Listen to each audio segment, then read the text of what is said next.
Assalamualaikum warahmatullahi wabarakatuh. Selamat malam teman-teman semua. Jumpa lagi dengan saya Bagus Utomo dari komunitas peduli skizofrenia Indonesia. Kali ini kita ingin membahas tentang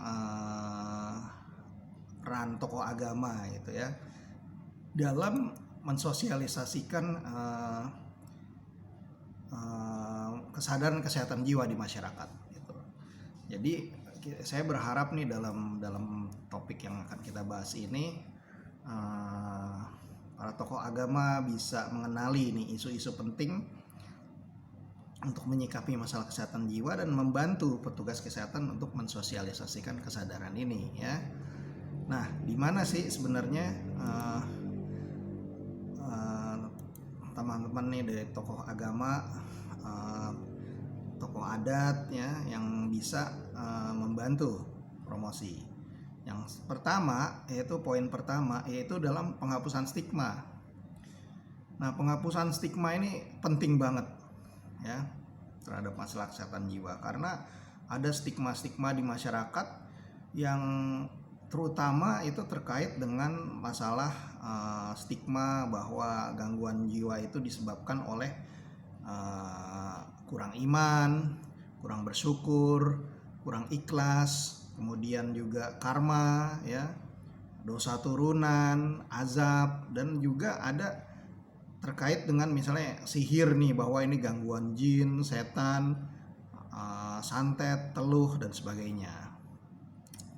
Di sisi lain juga ada keyakinan yang menganggap bahwa orang dengan gangguan jiwa ini sebenarnya nggak sakit, tapi dia sedang melalui proses transformasi spiritual, bahwa dia orang-orang yang berbakat menjadi dukun gitu atau tokoh spiritual ya atau tokoh agama ya, dia sedang mendapatkan petunjuk dari Tuhan gitu.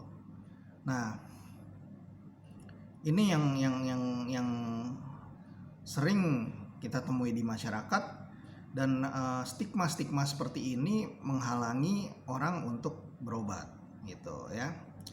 Stigma yang lain juga adalah stigma gila gitu. Nah, di dalam agama dianggap bahwa orang gila itu ibadahnya tidak sah lah ibaratnya ya. Terus dia tidak wajib melaksanakan ibadah, tidak cakap hukum lah ibaratnya kalau di sisi hukum ya. Dianggap hilang akal ini, dia hak-hak dia sebagai wali bahkan itu tidak bisa dilakukan ya. Nah, ini yang menurut saya sangat penting ya untuk dipahami, bahwa ketika stigma itu berada di masyarakat dan bertahun-tahun diserap oleh masyarakat ke dalam pikiran mereka, dan itu akan menjadi sumber stigma dan diskriminasi. Masyarakat akan mengecap dan mungkin kemudian mereka akan melakukan diskriminasi gitu terhadap orang dengan gangguan jiwa dan keluarganya. Nah, contohnya misalnya dia dianggap kurang iman, ya dia akhirnya direndahkan gitu. Padahal ya dari pengalaman saya sekeluarga sendiri, keluarga saya baik-baik aja tadinya, terus kemudian ketika ngalamin kakak saya mengalami gangguan jiwa, apa yang kita lakukan pertama kali? Sama seperti orang lain kalau mengalami anggota keluarganya ngalamin penyakit lain, yang pertama dilakukan ya mendekatkan diri kepada Tuhan gitu. Jadi kita berdoa karena kita kaget seperti ini, kita berdoa lebih banyak dari orang lain, beribadah lebih intens lagi dibanding orang lain pada umumnya gitu. Sampai segala macam doa lah kita upayakan kepada Tuhan gitu untuk meminta kesembuhan gitu. Bahkan sholat sunnah lah, bersedekah dan sebagainya kita lakukan. Tapi karena ini memang faktor gangguan jiwa itu kompleks, jadi ada faktor biologis, psikologis, sosiokultural dan spiritual. Jadi yang nggak sembuh-sembuh kalau cuma mengandalkan doa atau ibadah aja gitu. Bahkan kalau kita kita terus menekankan bahwa gangguan jiwa itu karena kurang iman, bisa-bisa orang yang mengalami gangguan jiwa atau keluarganya bisa putus asa terhadap rahmat dari Tuhan. Gitu. Itu yang sering saya katakan bahwa ini bukan kurang iman. Karena apa? Mereka itu justru ketika ngalamin, mereka udah berusaha semaksimal mungkin mendekat kepada Tuhan. Tapi karena gangguan jiwa ini memang gangguan fungsi otak, ada faktor psikologisnya dan lain-lain, kita nggak boleh hanya mengandalkan berdoa saja, tapi harus tetap berikhtiar untuk berupaya meminta pertolongan pada profesional kesehatan jiwa, berobat apabila diperlukan, minum obat tidak jadi masalah. Itu yang harus dipahami oleh para tokoh agama, dan sampaikan kepada umat bahwa kita harus mengubah nih pola pikirnya bahwa dulu tuh hanya beragama saja akan sehat jiwa. Itu baru satu faktor tadi, biopsikososial spiritual gitu. Jadi harus ada faktor-faktor lain baru dia bisa sehat jiwa. Jadi seimbang gitu loh. Ya, agama bisa jadi faktor penguat, misalnya pencegah, maupun juga pada saat membina lagi ketika dia udah pulih ya. Tapi faktor penguat ini juga nggak seimbang nih dengan faktor-faktor lainnya. Harus seimbang. Kalau penanganannya hanya faktor spiritual aja, nanti kalau menghadapi penyakit-penyakit misalnya gangguan psikosis yang ada waham agamanya, di mana si pasiennya ini intensitas beragamanya bahkan melebihi orang normal. Nah, nanti kita bingung gitu, umat bingung, disangkainnya orang tersebut sedang meningkat kualitas spiritualnya, padahal peningkatan beribadahnya itu, minatnya terhadap agama itu secara ekstrim itu sebenarnya bagian dari gejala gangguan jiwanya, khususnya gangguan psikosis nih terkait dengan waham keagamaan. Akibatnya jadi pengikut ke orang-orang yang berwaham keagamaan. Nah, ini yang harus dipahami oleh teman-teman para tokoh agama. Jangan sampai terjadilah itu ada yang bikin ketika dia orangnya nih sangat alim nih, dia ibadah gini-gini, ibadahnya nggak berhenti, tapi nggak seimbang dengan kehidupan, misalnya cari rezekinya, kehidupan sosialnya kurang, dia ibadah terus, itu kan nggak sehat jadinya. Nah, akibatnya kemudian dia nyeleneh, jadi punya pengikut banyak. Nah, kan nggak benar. Jadi harus seimbang pemahamannya bahwa kesehatan jiwa itu ada faktor biologis, psikologis, sosiokulturalnya juga, ada faktor spiritual juga gitu ya. Jadi nggak bisa hanya spiritual keagamaan aja, nggak bisa. Dan faktor spiritual itu bukan cuma keagamaan aja, tapi bisa juga dari adat istiadat, budaya, ilmu pengetahuan dan lain-lain yang bisa menguatkan sisi spiritual kita gitu ya. Apabila tokoh-tokoh agama ini bisa berperan dalam membantu menghapus stigma kurang iman, gangguan jin dan sebagainya, itu dampaknya pada umat akan sangat besar. Akan banyak sekali orang yang bisa tertolong dan berubah kualitas hidupnya yang tadinya mau terpuruk karena gangguan jiwa berat, dia bisa bangkit lagi gitu. Orang saya nih, keluarga saya udah berdoa segala macem lah, udah beribadah ditingkatkan, masih disebut kurang iman oleh orang-orang umum. Wah, lo mendekatkan diri lah pada Allah. Ya, mau mendekatkan diri cara apa lagi gitu. Kalau masih minum obat berarti belum sembuh. Lo kayak nggak percaya aja kepada Allah. Kalau lo masih berdoa minta kesembuhan dong, jangan minum obat. Kuasa mana Tuhan sama Allah? Nah, inilah di sini peran tokoh agama untuk menghapus stigma seperti ini ya. Ibadah sama ikhtiar harus seimbang gitu, dan nggak boleh membanding-bandingkan Tuhan sama dokter udah salah dan nggak seimbang itu. Cara berpikirnya harus diubah, itu salah salah sesat pikir kayak begitu dong. Itu kayak ODGJ dong kalau cara berpikir gitu. Justru tugas kesehatan ini, obat adalah perantaraan, perpanjangan tangan Tuhan tuh petugas kesehatan ya. Obat juga semuanya kan dari alam semesta gitu, semua disarikan oleh para ahli farmasi dan sebagainya dijadikan obat, dan itu semua dari alam juga ya, jadi nggak perlu takut untuk minum obat itu ya. Nah terus tokoh agama juga harus menghapus stigma terhadap obat-obat psikiatri. Harus dipahami bahwa obat-obat misalnya gangguan depresi, obat gangguan psikosis nih seperti skizofrenia itu tidak mencandu, itu tidak mengakibatkan ketergantungan, tetapi justru membantu memulihkan, mengembalikan fungsi-fungsi orang tersebut menjadi kembali ke realitas.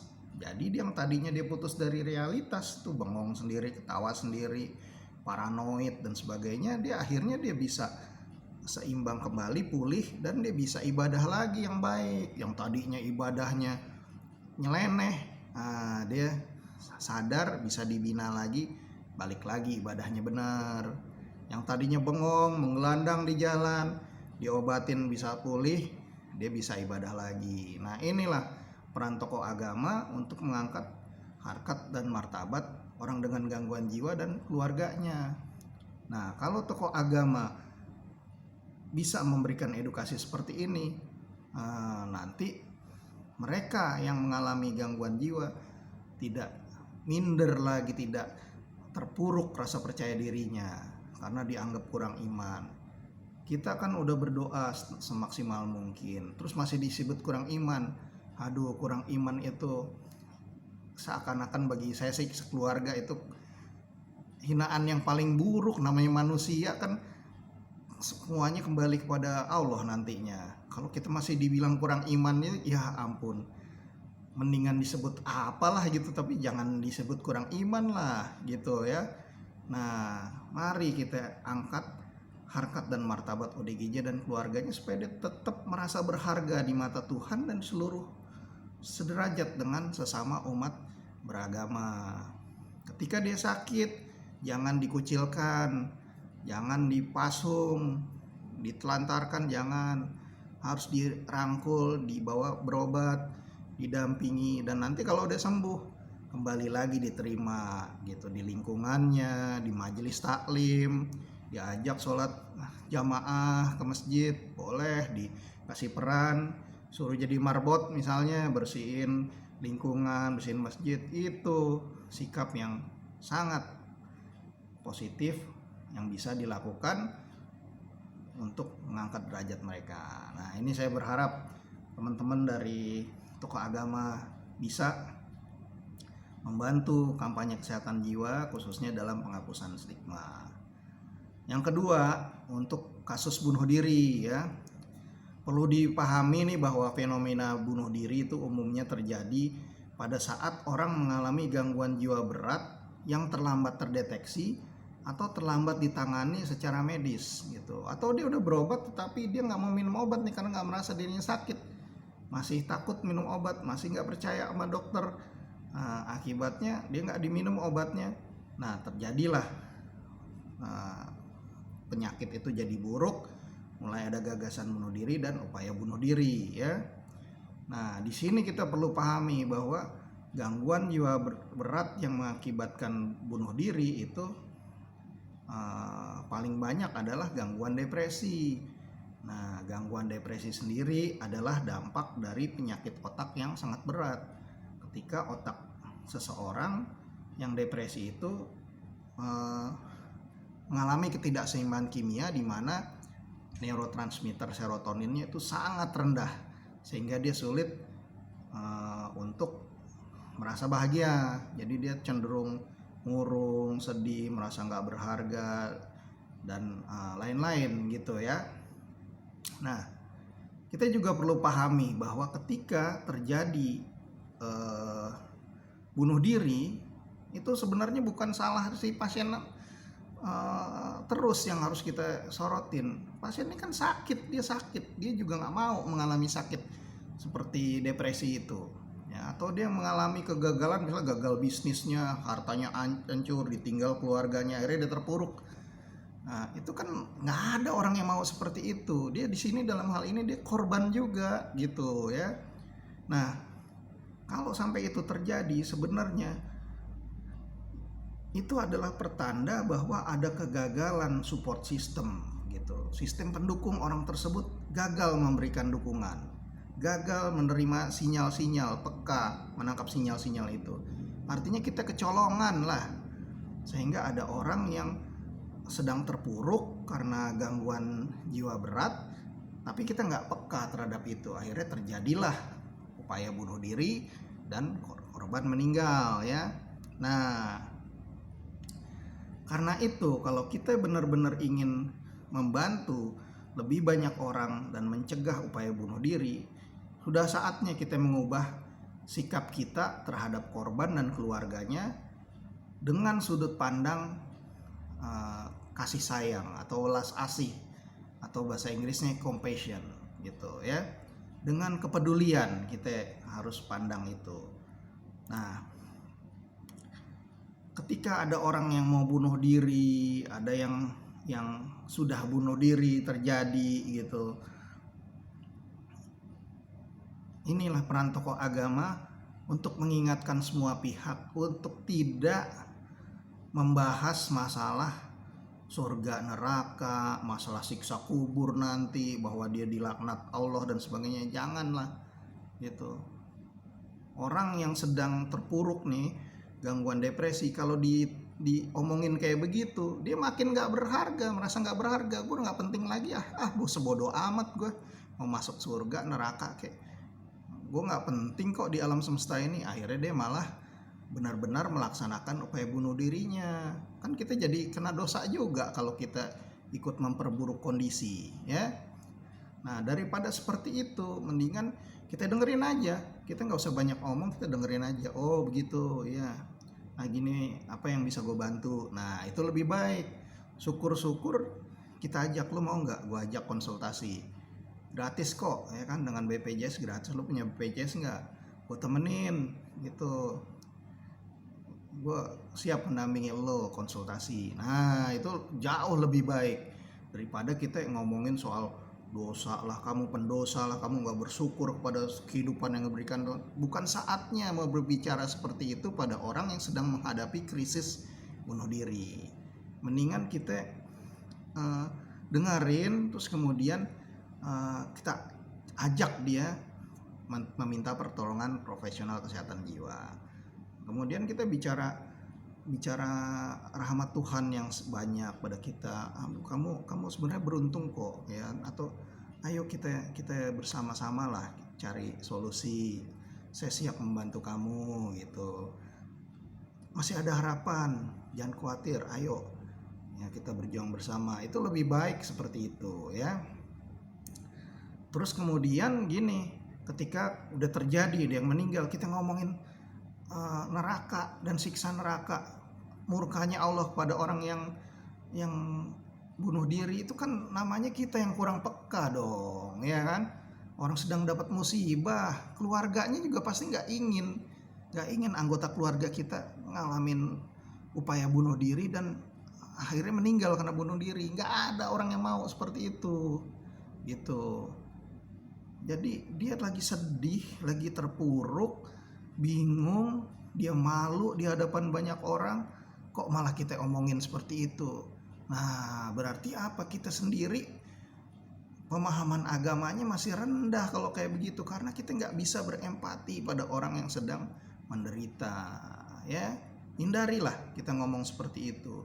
Daripada seperti itu, mendingan kita ungkapkan keprihatinan dan berikan penghiburan pada keluarga yang ditinggalkan agar dia tidak terpuruk. Karena terus terang aja, keluarga yang ditinggalkan karena bunuh diri, kadang-kadang dia juga merasa terpuruk juga, jadi ingin bunuh diri juga gitu ya. Jadi kita melihat dengan kepedulian. Kalau ada kasus seperti itu, berikan ungkapan perhatian. Oh, kita ikut sedih juga, Bu. Saya juga terkejut nih mendengar terjadi seperti ini. Ibu yang tabah ya, yang ikhlas gitu. Yang penting dia sudah ini, Bu. Insya Allah Maha Penyayang dan Pengasih, Bu. Gitu. Segala kita doakan semoga amal ibadahnya dilipat gandakan dan segala dosanya kita berdoa supaya dihapuskan oleh Allah Subhanahu wa taala. Wah, itu baru menenangkan di hati keluarga ya. Gitu ya teman-teman, cerita hal-hal yang baik saja tentang almarhum misalnya. Dengan seperti itu justru kita akan menjadi contoh yang konkret betapa agama kita menjadikan kita orang yang berakhlak mulia seperti yang diajarkan oleh agama yang kita anut masing-masing. Apalagi di Muslim ya, kita kan dalam segala gerak hidup kita selalu pakai bismillah dengan nama Allah yang Maha Pengasih dan Penyayang. Kita harus jadi orang yang pengasih dan penyayang gitu kepada semua makhluk ciptaan Allah. Nah, demikian juga ketika menghadapi orang yang sedang dapat musibah, keluarganya bunuh diri, ya kita hindarin lah omongan-omongan yang bisa menguak atau memperdalam luka di hati dia. Kita hindari ngomongin yang jelek-jelek, ngomongin yang baik-baik, berikan penghiburan. Insya Allah itu kita akan menjadi contoh betapa mulianya ajaran agama kita yang masing-masing. Gitu ya teman-teman. Nah, tapi ada teman-teman juga ya di sisi lain nih ada yang Mas Agus, tapi kan dengan ungkapan wah itu Tuhan tuh membenci upaya bunuh diri. Nah, itu orang jadi banyak yang nggak jadi bunuh diri. Ya bisa lah. Nah, kita akuin ada lah orang yang akhirnya nggak jadi bunuh diri karena mengingat bahwa ini ada neraka dan sebagainya. Tapi gini loh, ini orang sedang terpuruk, ya.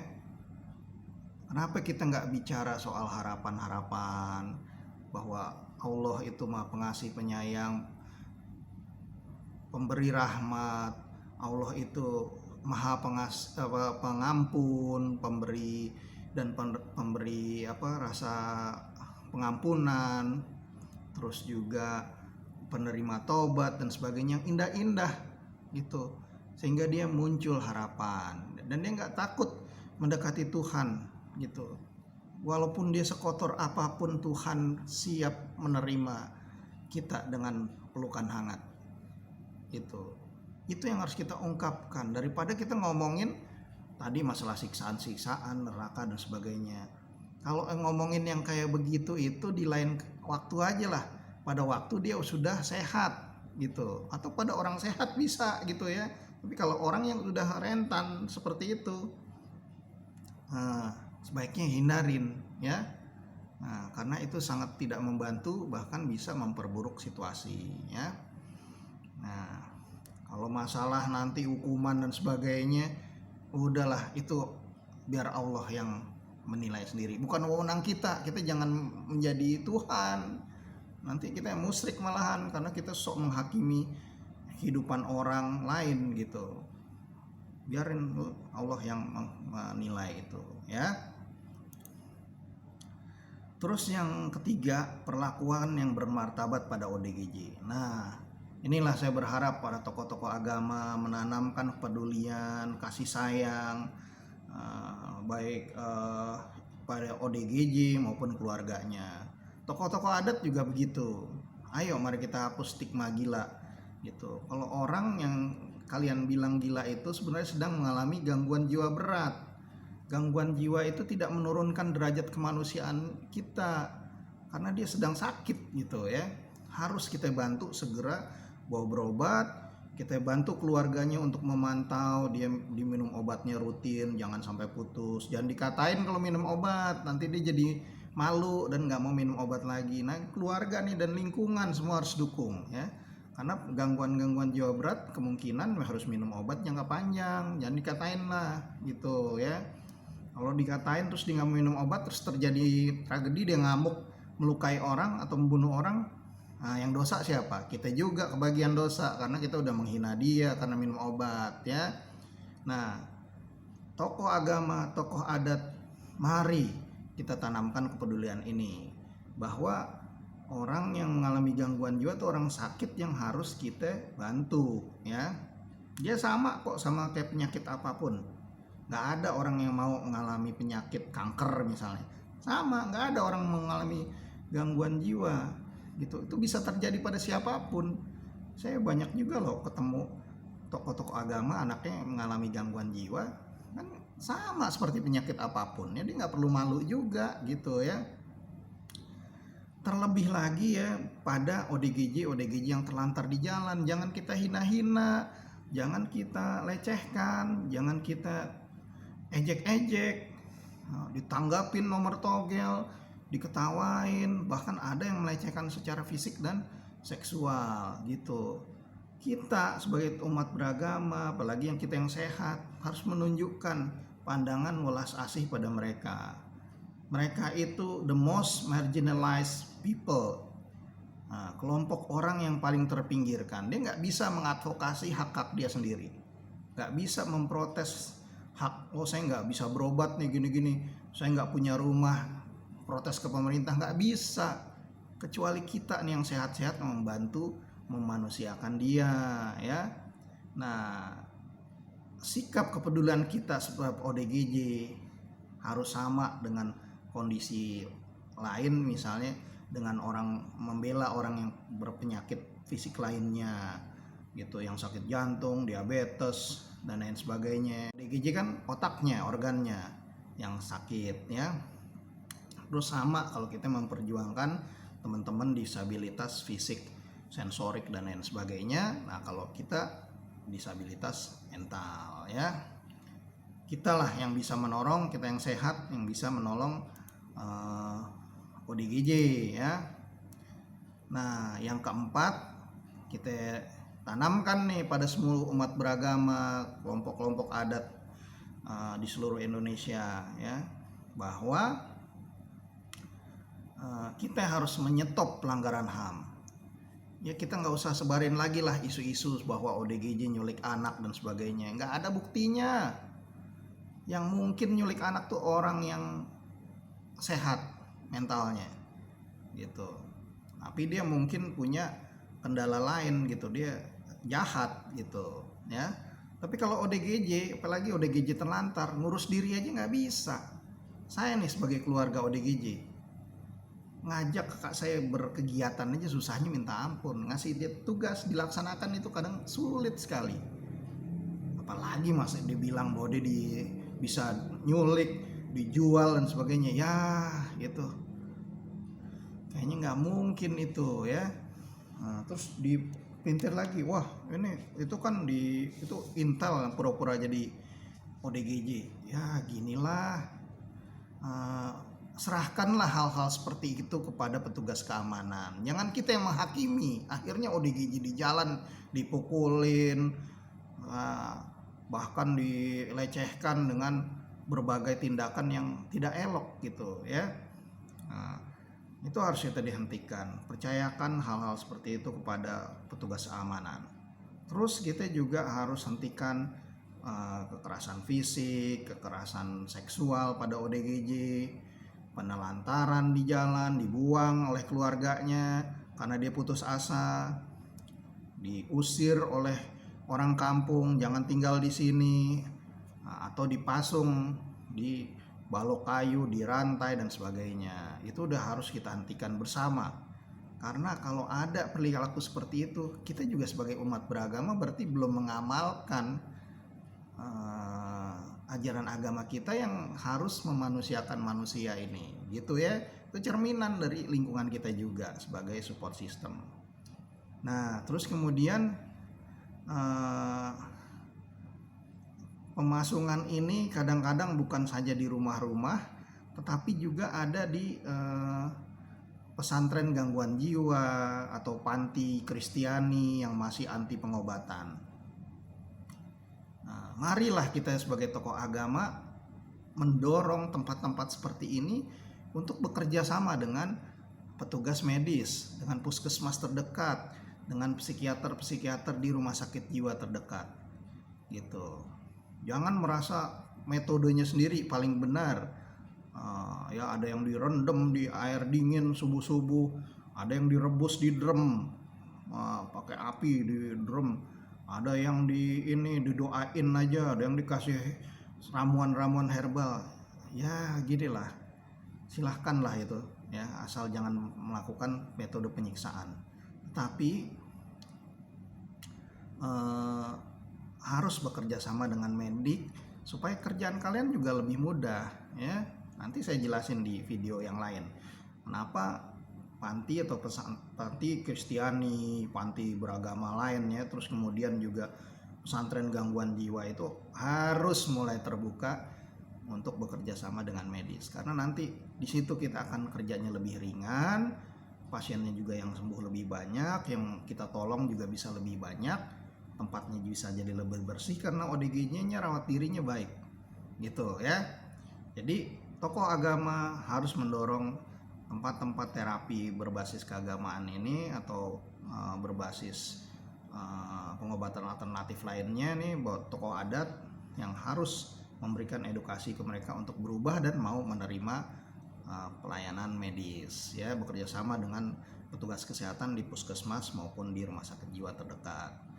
Terus kemudian mari kita bersama-sama mendorong pemerintah pusat, provinsi, kabupaten, kota, hingga kelompok kecil masyarakat di kampung-kampung yang bikin tadi panti-panti itu, untuk kita semua bersama-sama sepakat membebaskan korban pasung, menghentikan dan mengatasi masalah keterlantaran ODGJ ya. Yang kelima, mari kita dorong masyarakat untuk mencari pertolongan sedini mungkin ya. Nah, kita perlu pemahaman pada masyarakat untuk mau terbuka meminta pertolongan pada orang lain di sekitarnya. Nah, ketika ada masalah kehidupan yang berat, jangan dipendam sendiri ya. Tidak perlu malu minta bantuan, tidak berarti kita lemah. Termasuk kalau laki-laki harus juga mau minta bantuan ya. Nah, curhat juga harus dibagi-bagi. Ada yang bilang, oh curhatnya pada Allah aja, jangan pada manusia karena manusia yang bisa dipercaya. Nah itu juga harus diubah. Nah ini peran tokoh agama yang bisa mengubah atau mengedukasi masyarakat. Curhat tuh bisa dibagi-bagi, curhat pada pasangan, pada saudara kandung, pada orang tua, pada anak, pada teman, dan seterusnya. Dipilih-pilih juga apa yang bisa dicurhatin ke ortu. Nah, jangan dicurhatin ke teman. Apa yang bisa di teman ya jangan ke yang lain gitu. Boleh lah dibagi-bagi sedikit-sedikit. Boleh juga ke guru BK, terus kemudian tokoh agama, tokoh adat, terus kemudian juga ke Tuhan untuk hal-hal yang sangat privat, itu boleh kepada Tuhan ya. Jadi dibagi-bagi rata. Tapi kalau itu semua masalah hidup kita udah sangat berat dan susah, sudah mengganggu kualitas hidup kita udah curhat kepada itu tadi komponen tadi masyarakat, tidak bisa ada solusinya. Nah, mari kita dorong masyarakat untuk mau meminta pertolongan atau konsultasi ke dokter umum di puskesmas boleh, perawat kesehatan jiwa di puskesmas juga boleh, atau ini ke pekerja sosial boleh kalau ada di lingkungannya, atau ke psikolog. Di DKI kan psikolog juga udah ada di puskesmas ya, atau bisa juga ke psikiater. Nah itu adalah sikap positif untuk menjaga kesehatan jiwa raga kita juga. Jiwa dan raga ini harus seimbang dan satu bagian yang integral satu sama lain. Kalau tubuh kita lagi sakit, jiwa kita juga terganggu. Kalau kita jiwa sakit, badan bisa tidak berfungsi ya. Nah, karena itu mari kita bersama-sama bagi-bagi tugas dan minta pertolongan kepada masing-masing peran tadi sosial ya. Yang keenam, mari kita membangun komunitas agama yang inklusif ya. Nah, maksud saya gini, tadi sebenarnya udah saya singgung sedikit di depan juga ya, bahwa ya kita harus mau menerima kembali jamaah kita yang mengalami gangguan jiwa di dalam komunitas kita masing-masing gitu. Jadi jangan dianggap bahwa dia kurang iman tuh karena ini. Jangan, ayo kita rangkum. Justru kalau dia kurang ya kita harus ajaklah untuk bisa kembali meyakini dengan baik gitu, sesuai dengan tuntunan para tokoh agama masing-masing ya. Beri dukungan pada sesama, beri pembinaan keagamaan yang baik ya, libatkan dalam kegiatan sosial agar si ODS ini cepat pulih dan diterima kembali di komunitasnya masing-masing. Nah, nanti keluarganya juga jadi senang ya. Wah, ternyata saya berada di komunitas yang baik nih gitu ya. Dukung ODGJ dan keluarganya untuk tetap berkonsultasi dengan profesional kesehatan jiwa secara teratur. Nggak boleh lagi ada yang bilang bahwa wah ini kalau kalau masih minum obat belum sembuh, itu nggak boleh ya. Minum obat sesuai petunjuk psikiater, ikhtiar itu harus seimbang dengan juga beribadah ya, berdoa. Kalau berdoa atau beribadah nggak usah nunggu sakit dulu, setiap saat kita laksanakan ya. Itu mau sakit mau sehat ya, beribadahlah sesuai keyakinan masing-masing gitu ya teman-teman ya, khususnya para tokoh agama. Nah, yang ketujuh, pengalaman spiritual dan gangguan jiwa. Nah ini ya, alangkah baiknya tokoh agama dan tokoh adat tuh bekerja sama dengan para petugas kesehatan jiwa. Nah, baik di puskesmas nih ada dokter umum maupun perawat, ada psikolog klinis ya, psikiater. Nah gitu, kita kerjasama erat tuh, tokoh agama, tokoh masyarakat dengan mereka ya. Nah, tugas kesehatan jiwa bisa memberikan bekal pengetahuan kepada tokoh agama dan tokoh adat, sehingga bisa membedakan mana yang pengalaman spiritual dan mana yang ciri dari gangguan jiwa. Nah, tadi saya bilang peningkatan minat yang tiba-tiba dan ekstrim terhadap filsafat, agama belum tentu peningkatan kualitas spiritual seseorang. Bisa jadi itu merupakan ciri dari gangguan jiwa berat. Nah, konsultasikan tokoh agama, konsultasikan dengan para petugas kesehatan supaya akhirnya kita bisa bedain. Jadi sejak dini udah terdeteksi. Jangan nanti udah kayak ada di daerah tuh saya baca tuh ya, dia merasa dapat wahyu dari Tuhan, terus akhirnya yang tadinya nyembah kepada Allah kepada matahari jadinya, atau dia bikin aliran sendiri, dia jual tiket ke surga. Nah kalau udah ada pengikutnya udah banyak baru repot. Padahal sebenarnya udah harus bisa terdeteksi sedini mungkin, harus udah bisa langsung diajak ke layanan kesehatan sehingga konflik di masyarakat bisa kita hindari gitu ya teman-teman ya. Nah, itulah kira-kira beberapa poin yang menurut saya sih para tokoh agama, tokoh adat, tokoh masyarakat bisa berperan dalam meningkatkan kesadaran kesehatan jiwa di masyarakat gitu ya. Ini peran ini tidak bisa hanya dilakukan oleh tokoh agama juga, tapi kita juga sebagai umat beragama, mari kita sama-sama juga ikut menyebarkan kesadaran kesehatan jiwa nih dari poin-poin yang penting tadi ya. Nah, nanti untuk dari edukasi kesehatan jiwanya, materi ilmiahnya nanti dari para petugas kesehatan yang akan membantu gitu. Jadi kita harus saling bekerja sama gitu ya kira-kira teman-teman. Semoga informasinya bermanfaat. Terima kasih atas perhatiannya menyimak video saya. Jangan lupa klik tombol subscribe sama notifikasi. Boleh di-share kalau dianggap berguna buat teman-teman yang lain. Terima kasih. Wassalamualaikum warahmatullahi wabarakatuh. Salam sehat jiwa.